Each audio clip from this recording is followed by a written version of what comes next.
Quero sentir beleza. A peruana Ana Estrada está prestes a ter na justiça o direito à eutanásia. A Universa, ela fala sobre essa luta. Da cama onde vive há 6 anos, a psicóloga e ativista peruana Ana Estrada, de 44 anos, está fazendo história. Em fevereiro, a justiça do país aceitou o pedido dela para se submeter à eutanásia. Reconhecida como um direito em 5 países, Canadá, Holanda, Bélgica, Luxemburgo e Colômbia, a eutanásia é a antecipação da morte de pacientes incuráveis, por meio do auxílio de outra pessoa, geralmente um médico, com a aplicação de uma injeção letal. No Peru, assim como no Brasil, a eutanásia é proibida. Aqui, quem colaborar com a prática pode ser indiciado por homicídio doloso. Ana é portadora de polimiosite, uma doença autoimune, incurável e progressiva, na qual o sistema imunológico ataca os músculos. Perdeu a maior parte dos movimentos, consegue mexer um pouco o pescoço e 2 dedos, que usa para digitar os poemas e textos do blog onde conta sua história. Vive com um ventilador conectado a uma traqueostomia, um buraco aberto na traqueia, e consegue respirar sozinha e se sentar na cadeira de rodas por no máximo 4 horas por dia. A ação, apresentada pela Defensoria Pública do Peru em janeiro de 2020, argumenta que o Código Penal do país viola o direito de Ana a uma morte digna. Os Ministérios da Saúde, da Justiça e Direitos Humanos e o E-Saúde, Seguro Social de Saúde, que inicialmente se manifestaram contra o pedido, decidiram não recorrer. Eles deverão formar uma equipe médica para criar um protocolo a ser seguido e estar prontos para quando e se Ana decidir se submeter à eutanásia. A sentença, no entanto, não é definitiva e precisará ser aprovada pela Suprema Corte.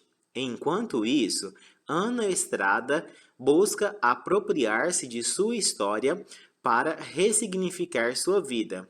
Em depoimento à Universa, realizado por videochamado, ela narra sua trajetória. Abre aspas. Aos 20 anos, me dei conta de como a doença iria evoluir.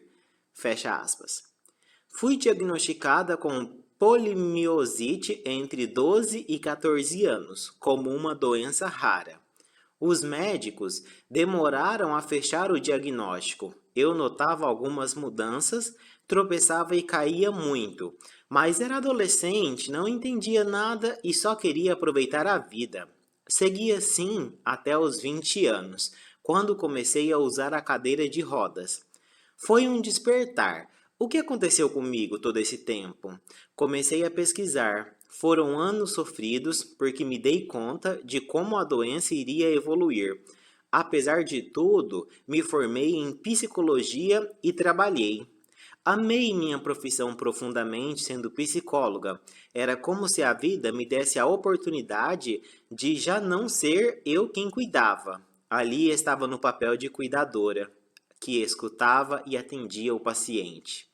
Nessa época, vivia em um apartamento com minha assistente, tinha consultório em casa e era muito independente. A convivência com ela era de muita cumplicidade. Viajamos e aproveitamos muito. E tive meu primeiro gato. Foi uma fase muito bonita. Em 2015, aos 38 anos, tive um resfriado que gerou uma bronquite. Trabalhei até uma sexta-feira, 17 de julho. No sábado, meu irmão foi me visitar. Acordei e quis ir para a sala para recebê-lo, mas comecei a sufocar. Ele me carregou e fomos para o hospital mais próximo. E aí começou tudo. Abre aspas. Fiquei 6 meses na UTI. Vi a morte do meu lado. Fecha aspas. Fiquei 6 meses na UTI. Nos primeiros 20 dias, estive entubada. Depois, fizeram a traqueostomia, que é um procedimento cirúrgico em que um orifício é aberto na traqueia e um ventilador é conectado ali para o paciente respirar. Foi a fase mais terrível que vivi. Um trauma. Era uma dor insuportável de não poder falar, não poder mexer 1 centímetro do pé ou da mão se algo me incomodava. Enquanto a maioria dos pacientes da UTI estava sedada, eu estava lúcida. Alguns iam morrendo, eu vi a morte do meu lado. As enfermeiras vinham a cada 6 horas me mudar de posição. Eu tinha que aguentar. Tive lesões na pele, meu corpo sofreu terrivelmente. Pelo ritmo de trabalho em UTI, a maioria dos profissionais age como se não te visse. Manipulavam meu corpo enquanto eu queria dizer em que posição gostaria de ficar, mas não me olhavam. Mas também encontrei pessoas que foram minha salvação. Na primeira semana, veio uma técnica de enfermagem, Nancy. Ela me olhou, viu que eu estava chorando e perguntou: o que estava acontecendo? Para mim foi: nossa, estão me resgatando. Chorei ainda mais. Ela entendeu o que era e perguntou: seus lábios estão secos? Quer água? Pegou uma gaze molhada e começou a molhar minha boca. Me emociono ao lembrar disso. Ela me resgatou. Quando cheguei em casa, minha casa já não era mais minha casa. Foi um luto ter perdido minha vida. Haviam me expropriado do meu próprio corpo e feito um corte na minha identidade. Eu já não era a psicóloga, a mulher com deficiência que vivia livre. Era um pedaço de carne com intervenções médicas. Eu havia morrido. O que voltou para casa não foi a mulher que saiu, foi outra coisa que tive que ir reconstruindo por pedacinhos. Foi duro, um processo de reconstrução de quase 2 anos. Tive ansiedade e depressão. Quando uma mulher se apropria do seu corpo e do seu desejo, nada a impede. Quando comecei a me sentir melhor, quis me reapropriar do meu corpo. Comecei com as tatuagens. Até então, sempre havia algum médico que vinha e fazia alguma intervenção. Naquele momento, queria ser eu a dizer quem iria intervir no meu corpo e que fizesse isso com cores, com pássaros, com beleza. E assim foi. Sempre quando posso, viro meu braço e vejo flores, cores. Ali a beleza, já não existe dor.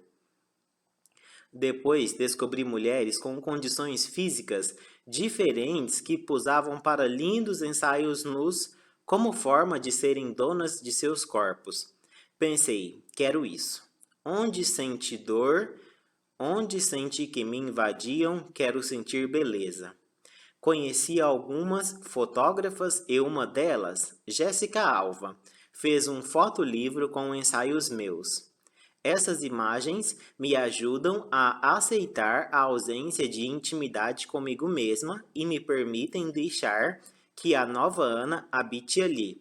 Convivo com ela em uma nova pele que não posso tocar, mas que, paradoxalmente, me apaixona e me faz escrever sobre a morte para poder compreender finalmente o sentido de toda a minha vida. Me transformei em uma mulher livre e sem vergonha. E aí, não há caminho de volta. Quando a mulher se apropria do seu próprio corpo e do seu desejo, nada a impede.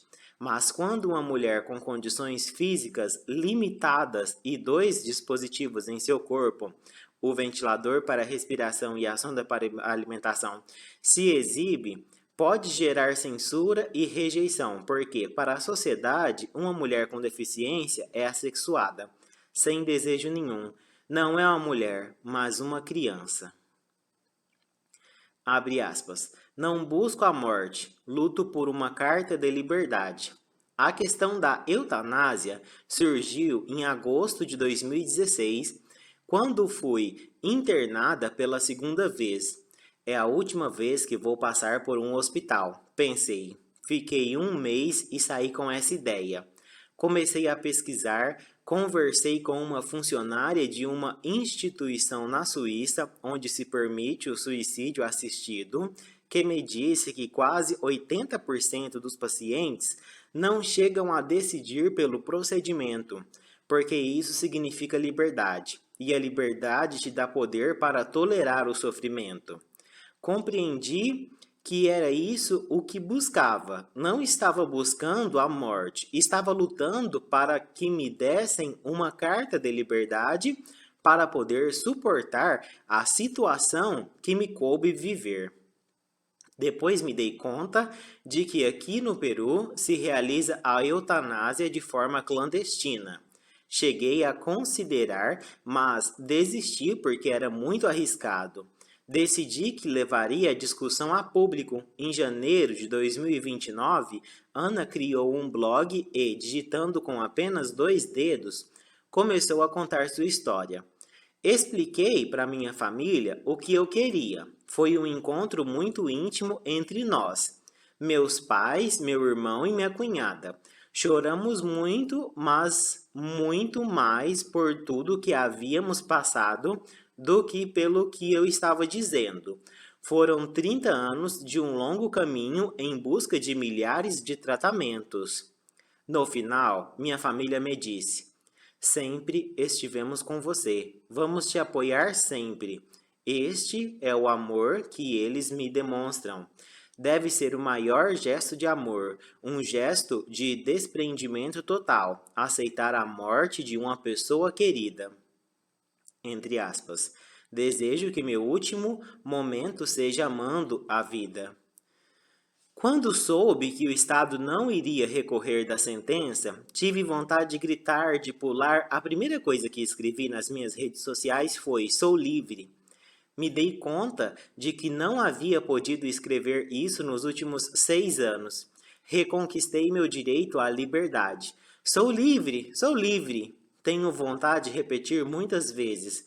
É uma sensação que explode no meu peito. Para mim, uma morte digna seria poder escolher morrer quando já não suporte estar na cadeira conectada ao respirador 24 horas por dia. Agora, ainda consigo tapar a traqueostomia e sentar na cadeira. Mas vai chegar uma hora em que não vou poder fazer isso. Aí vou avaliar.